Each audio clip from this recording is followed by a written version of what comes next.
could have called me about the 500,000. I'd be glad to work with you. You jammed me. Speaker Johnson, I won't forget this. I got a lot of good friends in the House. If you think I'm going to give up on this, you really don't know me. The real problem is not Kristi Noem. Why are we dealing with this? Has anybody mentioned Laken Riley lately? The Laken Riley Act? This young lady is dead because they had no place to hold him and then let him loose. You can be unnerved by what's happening in Minneapolis. I get it. But the problem is, you want Band-Aid solutions. I will not lift my hold on this bill until I get guaranteed a vote on my legislation that would criminalize the conduct going forward. Senator from South Carolina. Thank you. To my colleague, Senator Schmidt, well said, well done. It's a very logical argument about what's at stake. So I want to tell you where I'm at. I'm an appropriator, and I can never remember putting hold on an appropriations bill ever before. And I'll tell you why I've done it. But I also want to acknowledge the appropriations process and Chairman Collins.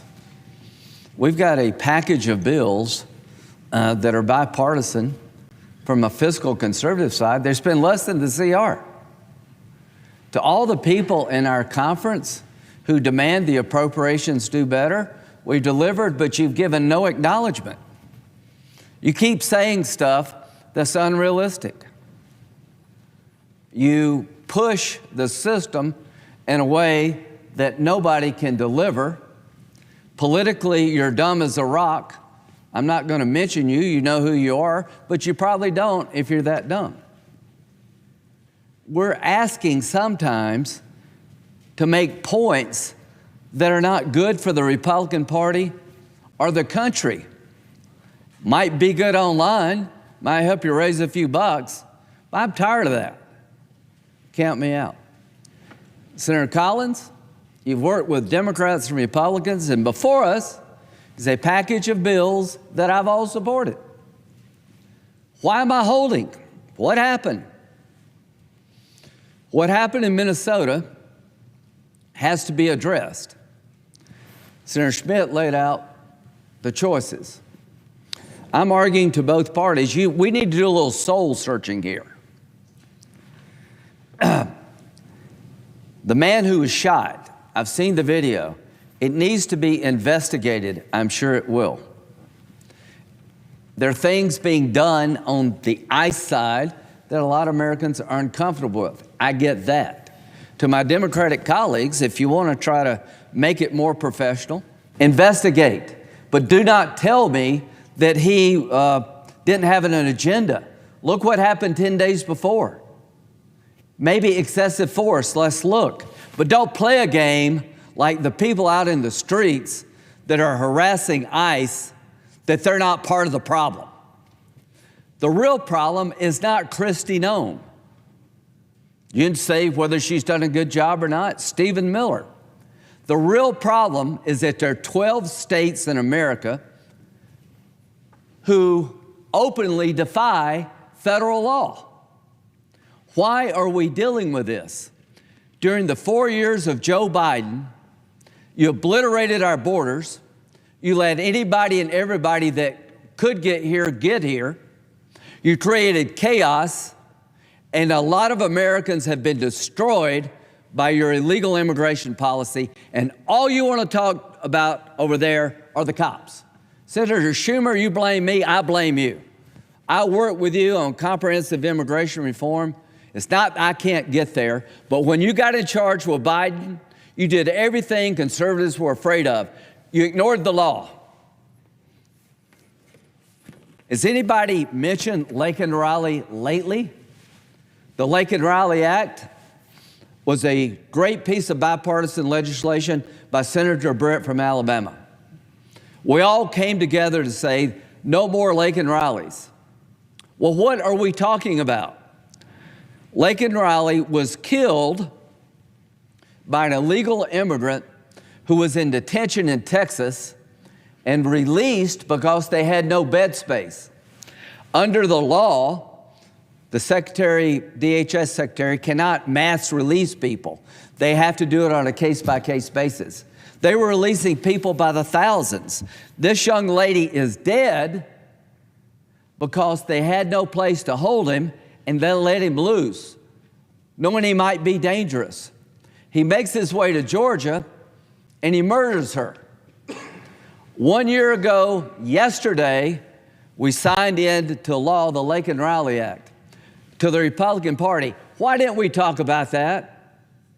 Why didn't we remind the American people that part of what we're doing here is to not go back to the Joe Biden ways? We made a mistake here. We're on the run in an 80% issue, and I'm tired of it. We should be reminding the American people we're different than our colleagues on the other side. We're not going back to Joe Biden policies. You can be unnerved by what's happening in Minneapolis. I get it. But the problem is you want Band-Aid solutions. We're going to have a vote on the floor of the United States Senate in 2 weeks as to whether or not we should criminalize the act of local and state officials who willfully disobey laws on the books because it's good politics for them. If we could go back in time, we probably should have put George Wallace in jail for defying civil rights. These laws were on the books long before Trump. What is the right answer when a state or a mayor says, I don't like this federal law, I'm not going to do it because it's good politics for me? I think you risk going to jail. We cannot live in a country this way, where you get to pick and choose the laws you don't like. You can't have 50 state immigration policy. Sanctuary city policy is killing this country. To the 12 states that are doing this, stop. How are you ever going to fix illegal immigration if there are pockets of the country that if an illegal immigrant can get there, they're home free? That's what Senator Schmidt was saying. If you want to reform ICE, count me in. But if you don't get to the root cause of the problem, then you're really not serious about solving it. I will not lift my hold on this bill until I get guaranteed a vote on my legislation that would criminalize the conduct going forward. And what conduct am I talking about? State and local officials openly defying federal law that's been on the books for decades, incentivizing more illegal immigration, massive taxpayer ripoff, and a breakdown of law and order. To these 12 states, you're screwing it up for the rest of us. You need to change your policies and comply with the law that's been on the books for decades, and there should be a punishment. To me, what you're doing is you're inciting chaos. You're putting people's lives at risk. You literally should go to jail if you will not enforce the law, abide by the law. What a novel concept. You break the law, you go to jail. Except you're an elected official, I guess. We have an exception. If you're doing what liberals like, then you actually can break the law. No, you can't. I want to vote on it. And if you got a better idea, count me in. That's my idea. If you can think of a better idea, let me know. If you got ideas about reforming ICE to make it more professional, count me in. But what we will not do in 2 weeks is leave unaddressed the root cause of the problem. And that is 4 years of the Biden administration, 11 million people coming to the country, only God knows why they're here and where they're from, and the chaos they have created. Laken Riley is one example of too many where somebody died because of stupid, dangerous policies. President Trump, like him or not, is trying to lower the temperature in Minneapolis. Tom Homan, good job. But he's not going to quit, and I'm not going to quit. I'm not going to give up on undoing the damage. I've had it. I've worked with Democrats and Republicans to fix illegal immigration. Now you're doing everything to make it worse. I am not going to sit on the sidelines and not get in this debate and say, sanctuary city policy is dangerous, it's insane, it needs to be fixed. You can convince me ICE can be made better. I don't think I will ever convince you to abandon sanctuary cities because you're wedded to it on the Democratic side. Let's have this debate. In 2026, if you want to go back to Biden, vote for the Democrats. In 2026, if you want to try to get the country back on a rational footing, vote for us. We're not perfect, but they're not either. So, what would it take to lift my hold? A vote, not an outcome. I'm like any other senator. I don't demand a lot, but I am demanding that my solution to fixing sanctuary cities at least have a vote. You're going to put ideas on the floor to make ICE better. I want to put an idea on the floor to get the root cause of the problem, and that's not unreasonable. Vote any way you want. I'm asking this body to guarantee me that vote, and we move forward. Second thing.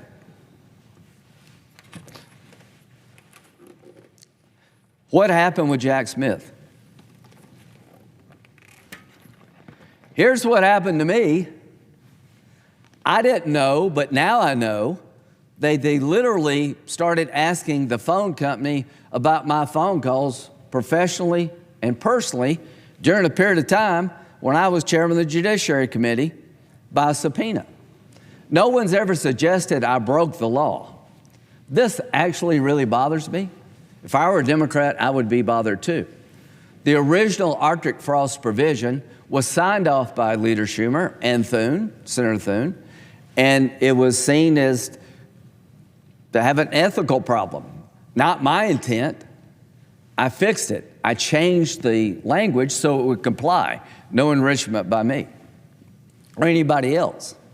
But I'm not going to give up on the idea that we should abandon holding Jack Smith accountable. The House, you took the Arctic frost language of the Senate and took it all out. You could have called me about the 500,000. I'd be glad to work with you. You jammed me. Speaker Johnson, I won't forget this. I got a lot of good friends in the House. If you think I'm going to give up on this, you really don't know me. So how about this idea to my House colleagues? Why don't we expand a private cause of action to the 430 Republican groups that may have been abused by Jack Smith? Nothing to do with me. You took the provision and you gutted it. You took the notification provision out, telling senators or congressmen they're asking for your phone records when you're not under criminal investigation and you should know. Senator Peters and I are this close to finding a bipartisan solution to protect the body in the future. It's Republicans today, it could be Democrats tomorrow. We should all want to be notified as senators in a separate branch of government. The executive branch is looking for our phone records unless we're charged or investigating a crime. That's just common sense. They took that out. There was a stampede in the House. Everybody says, well, it passed unanimously in the House. I could care less. What you did, I think, was wrong. You overreacted. We'll fix the 500,000. Count me in. But you took the notification out. I'm not going to give up on that. I'm demanding a vote on the floor of the United States Senate to an amendment that requires notification to a member of Congress if their phone records are being looked at by the executive branch unless they're under criminal investigation. That's a fishing expedition. We should all be against that. I'm going to demand a vote on the floor that groups, not members of Congress, who may have been harmed by Jack Smith have a private cause of action. Charlie Kirk's Turning Point USA, the Republican National Committee, the Conservative Partnership Institute, the American First Policy Institute, Save America PAC, My Pillow, 430 Republican-aligned groups and individuals, 197 subpoenas against these groups and what they were doing.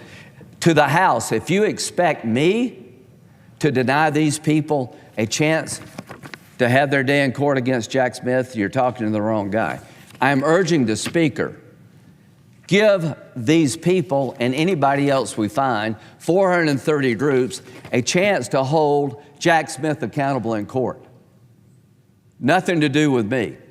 And if you don't do that, you're giving a pass to what I think is the most abusive investigation maybe in the history of the country, Jack Smith. Within 3 days of President Trump announcing I'm going to run again, They have a special counsel, and with 6 months, they got 90 felony charges in the most liberal districts in the country. I believe it was a coordinated effort to make Trump unelectable. I believe it was lawfare, and I'm going to pursue my beliefs. As to me, what have I done to justify this? He says he can defend what he did to me. Great. Get a good lawyer. See you in court. What did I do wrong? I'm the chairman of the Judiciary Committee. I'm asking questions. When it came to January the 6th, I think I was more the solution than the problem. I took this floor and say, enough. I don't think the election was stolen. There may have been some abuses, but I'm done. And what happens? I find out during all this time, they're looking at me for being involved in a plot to steal the election when I'm the biggest advocate. Enough. You actually used my name to Verizon. See you in court. To the government. Donald Trump is suing the IRS for $10 billion because somebody at the IRS may have leaked his records. You should sue. If our government can't be sued by people, only by people not in it, then people like us are wolves or lambs to the slaughter. If they ever say that because you're in the government you have no rights, that because I'm a senator, my right to use my phone without being interfered with no longer exists, that's insane. I'm going to pursue the damage done to me, hoping it will deter others in the future. I hope after all this is over, people will not be going on fishing expeditions to find out who a senator was calling and why they were calling ever again, unless they believe that senator's committed a crime. Is that too much to ask? This is a defining moment about what's the root cause of the problem on immigration. Senator Schmidt, you're right. People have made mistakes in Minnesota. But the reason we have this chaos is that 12 states are pursuing policies that are insane. I will not enforce federal law because I don't like it. And it's popular. Those days are over. And if a conservative, if you start doing that stuff, we've had clerks of court that would refuse to do laws around marriage.